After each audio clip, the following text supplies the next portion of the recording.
माझे नाव प्रणय कपिल डावरे. मी आता 8वी संस्कृतीमध्ये शिकत आहे. अण्णा भाऊ, आपण थोर साहित्यिक आहात. आज आपल्या दर्शनाने मी धन्य झालो. यापूर्वी मी आपल्याला पाहिलं नव्हतं, फक्त आपलं नाव ऐकून होतं. असं म्हणताच अण्णा हसले. आता आपली गट्टी जमली. माझ्याकडे येत चला, विसरू नका. एवढ्या मोठ्या शायरांना आपलेपणाने मला जवळ केलं. जणू काही फार वर्षांची आमची ओळख आहे. अशाच पद्धतीने माझ्याशी त्यांचं बोलणं वागणं चाललं होतं. पहिल्याच भेटीत मी त्यांच्या प्रेमात पडलो. अण्णांचा निरोप घेऊन मी घरी आलो.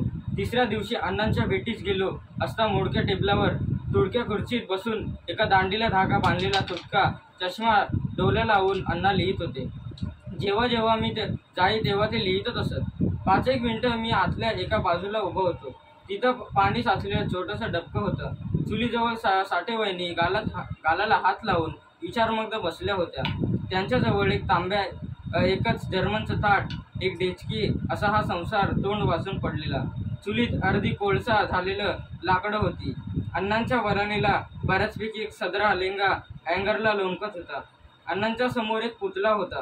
तो गाडगेचाच असावा, कारण मी खूप जणांकडून ऐकलं होतं की अण्णा गाडगेला खूप मानत. तो त्यांचा आदर्श आहे वगैरे. ते दृश्य पाहत असताना एकाएकी माझ्याकडे अण्णांनी पाहिलं.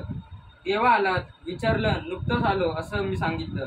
मी चिरागनगरात गेलो नाही तर अण्णा प्रेमानं रागवत.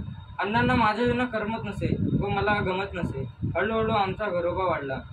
एकदा अण्णांना विचारून त्यांची वही चालली. त्यांच्या 80 पानी वहीत कुठलंही वाक्य व कुठली ओळ अण्णांनी खोडल्या मला दिसलं नाही. एकदा कुठले 2 प्रकाशक आले. त्यांनी अण्णांच्या 80 पानी व 2 वह्या घेतल्या. माझा सक्षम एक ट्रान्झिस्टर अण्णांना देऊन, बरं अण्णा येतो असं म्हणत निघून गेले. अण्णांच्या कथेत माझं न केवळ एक ट्रान्झिस्टर मी विचारात करत राहिलो. कधी कधी अण्णा माझ्या घरी येत. असेच एकदा माझ्या घरी अण्णा जेवायला आले होते. जेवण उरकल्यावर आम्ही गप्पा करत होतो. माझ्या पत्नीला म्हणाले, बाय जर जगलो वाचलो तर माझ्या विठ्ठलाला मी रशियाला घेऊन जाईल. अण्णांनाच बोलणं मध्येच थांबून मी म्हणालो, अण्णा मॉस्को शहरात आपल्या कादंबऱ्यांचा तिथल्या भाषेत अनुवाद झालेत असे मी ऐकलं. अण्णा होय म्हणाले.